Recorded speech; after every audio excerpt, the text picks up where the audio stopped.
Hello guys, एक बार पुनः आपके अपने YouTube चैनल्स के ऊपर आप सभी का हार्दिक स्वागत है। आज काफ़ी लंबे अरसे के पश्चात हम YouTube चैनल्स के ऊपर हाजिर हुए हैं। पिछले कुछ दिनों के दौरान जब विद्यालय खुल गए थे तो उस दौरान हम बच्चों से सीधा संवाद कर रहे थे। तो उस समय के दौरान हम चैनल्स के ऊपर वीडियो अपलोड नहीं कर पाए, उसके लिए क्षमा चाहते हैं। आज एक महत्वपूर्ण दिन है। आज 26 नवंबर यानी कि संविधान दिवस है। आप व्हाइट बोर्ड पर देखकर समझ भी गए होंगे। आज समूचा राष्ट्र है वो संविधान दिवस के रूप में मना रहा है। प्रत्येक वर्ष 26 नवंबर का दिन है वो संविधान दिवस के रूप में मनाया जाता है। क्यों बनाया जाता है उसके ऊपर चर्चा करेंगे। इसके ऊपर भी चर्चा करेंगे कि भारत का संविधान कब निर्मित हुआ, कितना समय लगा, उसके अंदर क्या क्या महत्वपूर्ण चीजें हैं वो शामिल की गई। लेकिन संविधान दिवस की बनाने की शुरुआत और संविधान दिवस के ऊपर चर्चा करने से पहले हम संविधान की शपथ लेंगे और हम संविधान की उद्देशिका या प्रस्तावना को पढ़ेंगे। संविधान की जो उद्देशिका है या प्रस्तावना है उसके अंदर क्या कहा गया है उसके बारे में हम पढ़ेंगे। और मैं उम्मीद करता हूं कि आप भी इस उद्देशिका को पढ़ें, इसको समझें और संविधान की शपथ लें। आज एक ऐसा अवसर है जब आपको संविधान के बारे में जानने का मौका मिलता है। तो आइए हम संविधान की शपथ लें, उसकी उद्देशिका या प्रस्तावना का अध्ययन करें। इसमें कहा गया है कि हम भारत के लोग भारत को एक संपूर्ण प्रभुत्व संपन्न समाजवादी पंथ निरपेक्ष लोकतंत्रात्मक गणराज्य बनाने के लिए तथा उसके समस्त नागरिकों को सामाजिक, आर्थिक और राजनीतिक न्याय, विचार, अभिव्यक्ति, विश्वास, धर्म और उपासना की स्वतंत्रता, प्रतिष्ठा और अवसर की समानता प्राप्त कराने के लिए तथा उन सब में व्यक्ति की गरिमा और राष्ट्र की एकता और अखंडता सुनिश्चित करने वाली बंधुता बढ़ाने के लिए दृढ़ संकल्प होकर अपनी इस संविधान सभा में आज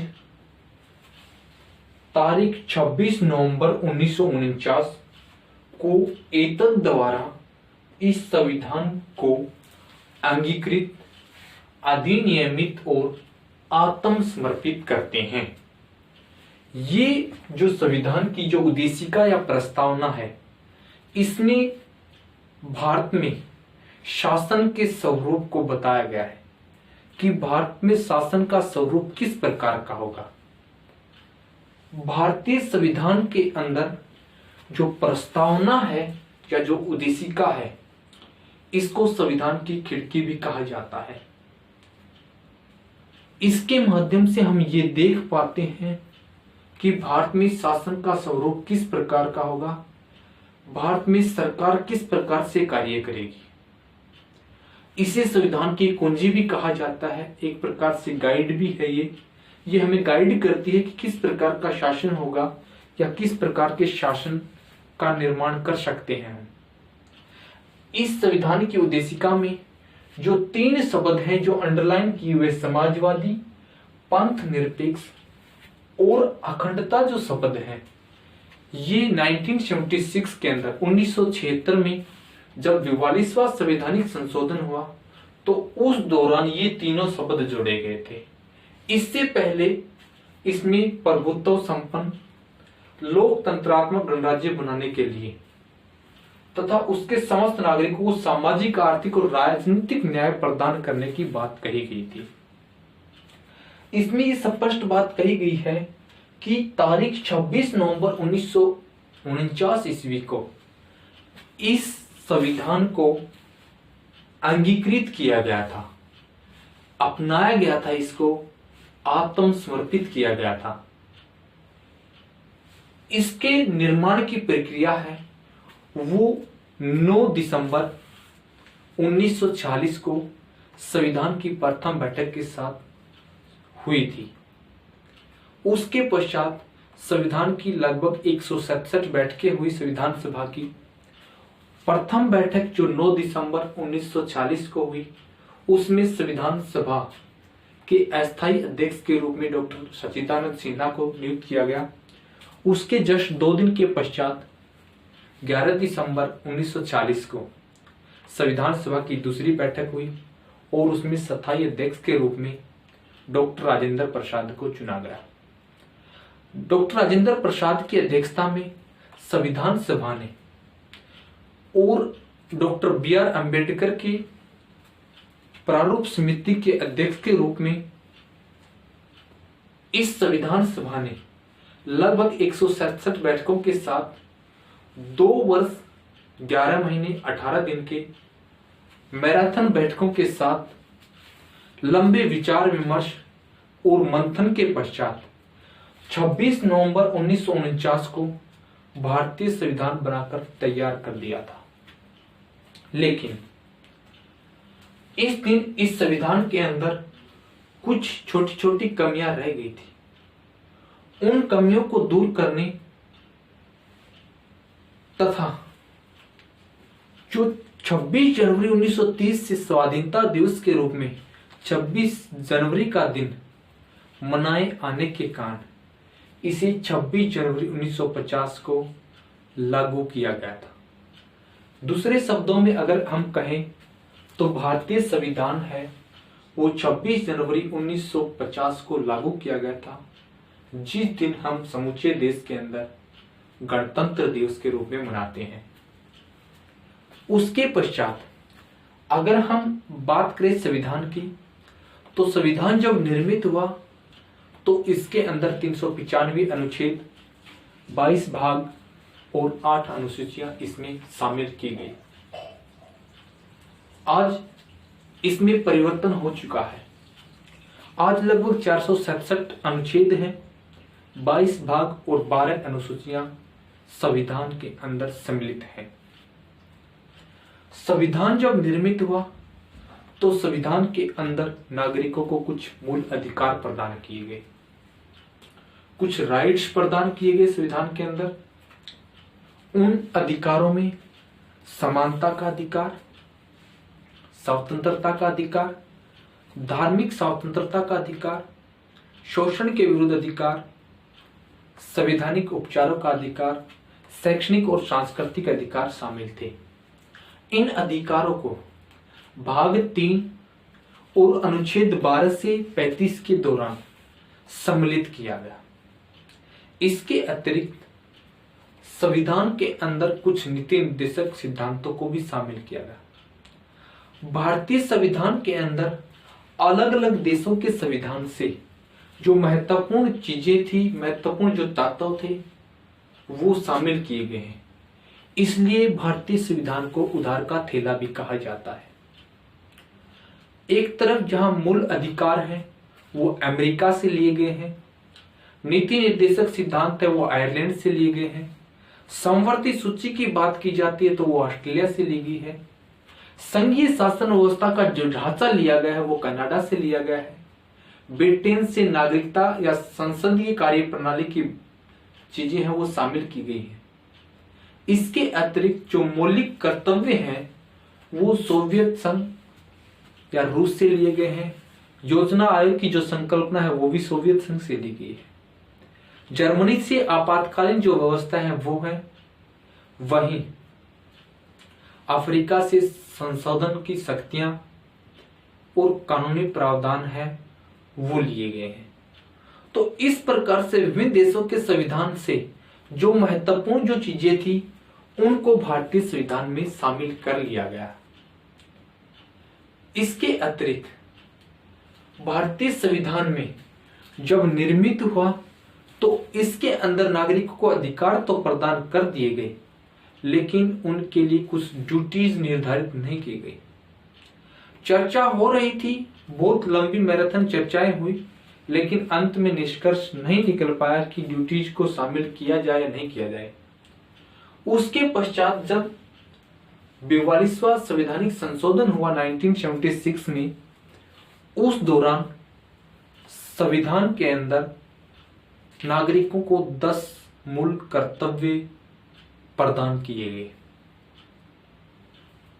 इसके पश्चात जब 86वां संशोधन हुआ 2002 में, उसमें मूल कर्तव्यों की संख्या 11 कर दी गई। तो आज संविधान के अंदर नागरिकों के अधिकारों के साथ साथ उसके कुछ कर्तव्य भी निर्धारित किए गए हैं। नागरिकों को आजादी है, स्वतंत्रताएं हैं आज भी, लेकिन उसकी कुछ ड्यूटीज भी है, उसके कुछ कर्तव्य भी हैं।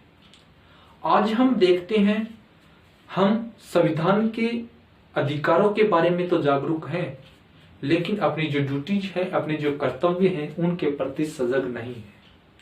तो संविधान दिवस जो बनाया जाता है, उसके बनाने का मुख्य जो उद्देश्य होता है वो यही है कि हमें अपने अधिकारों के अलावा जो हमारे जो कर्तव्य हैं, जो ड्यूटीज है हमारी, उनके प्रति भी जागरूक किया जाए।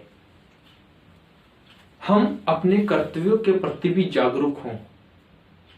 हमारे जो कर्तव्य हैं, उन कर्तव्यों में संवैधानिक संस्थाओं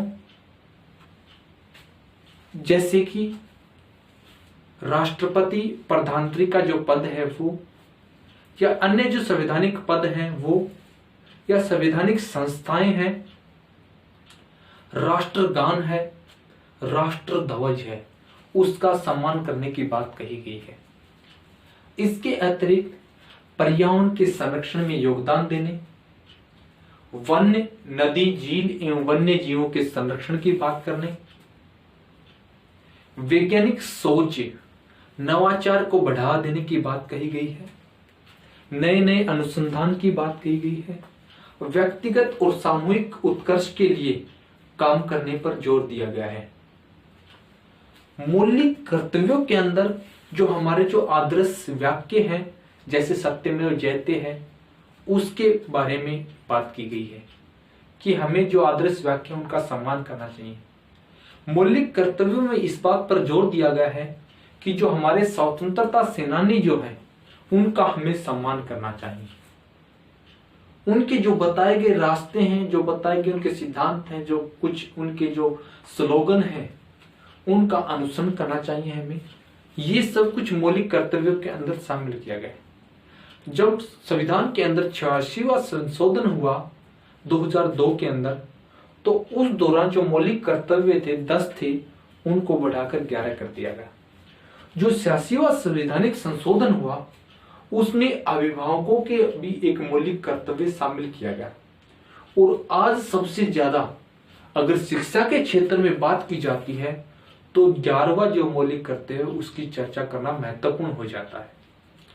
जो 11वां जो मूल कर्तव्य है नागरिकों का, उसमें प्रत्येक अभिभावक की जिम्मेदारी प्रदान की गई है कि वो अपने 6 से 14 वर्ष की आयु के प्रत्येक बच्चे को शिक्षा प्राप्त करने का अवसर प्रदान करे, यानी कि उनको शिक्षा मुहैया कराए। सरकार ने भी इस दिशा में महत्वपूर्ण कदम उठाए हैं। वो चाहे RTE हो, राइट टू एजुकेशन की बात हो, निःशुल्क और अनिवार्य शिक्षा की बात की हो, ये सब कुछ इसी मूल अधिकार, मूल कर्तव्य के अंदर शामिल किए गए हैं। ये जो मूल कर्तव्य 11वां जोड़ा गया, इसको 21A के अंदर जोड़कर इसको मूल कर्तव्य के साथ साथ मूल अधिकार के रूप में भी मान्यता मिल गई। यानी कि शिक्षा एक अधिकार के रूप में भी अब जाना जाता है। शिक्षा का अधिकार भी अनुच्छेद 21A के तहत आज हमें मिला हुआ। अतः आज के दिन यानी कि संविधान दिवस के दिन हमें अपनी जो मूल कर्तव्य हैं, उनके साथ साथ जो कुछ सिद्धांत हैं, हमारी जो कुछ ड्यूटीज है, जो मूल कर्तव्य हैं, उनके बारे में भी जागरूक रहना चाहिए। हमें उनके बारे में नॉलेज होनी चाहिए, जानकारी होनी चाहिए। और उस शब्द के ऊपर चर्चा करने के लिए आज मैं इस महत्वपूर्ण दिवस जो संविधान दिवस के रूप में मनाया जाता है, उसके उपलक्ष्य में आप सबके सामने इस पर चर्चा करने के लिए हाजिर हुआ। तो मैं इसी उम्मीद के साथ, इसी आशा के साथ कि आप संविधान के मूल आदर्शों का, उसके जो मूल कर्तव्य हैं उनका, मूल सिद्धांत हैं, मौलिक जो अधिकार हैं उनका अनुसरण करेंगे, उनका अपने जीवन में फॉलो करेंगे, उनको लागू करने की कोशिश करेंगे, अपने जो कर्तव्य हैं उनका अच्छी प्रकार से वहन करेंगे। इसी उम्मीद, इसी आशा के साथ एक बार पुनः आप सबको संविधान दिवस की ढेरों शुभकामनाएं। थैंक यू, धन्यवाद।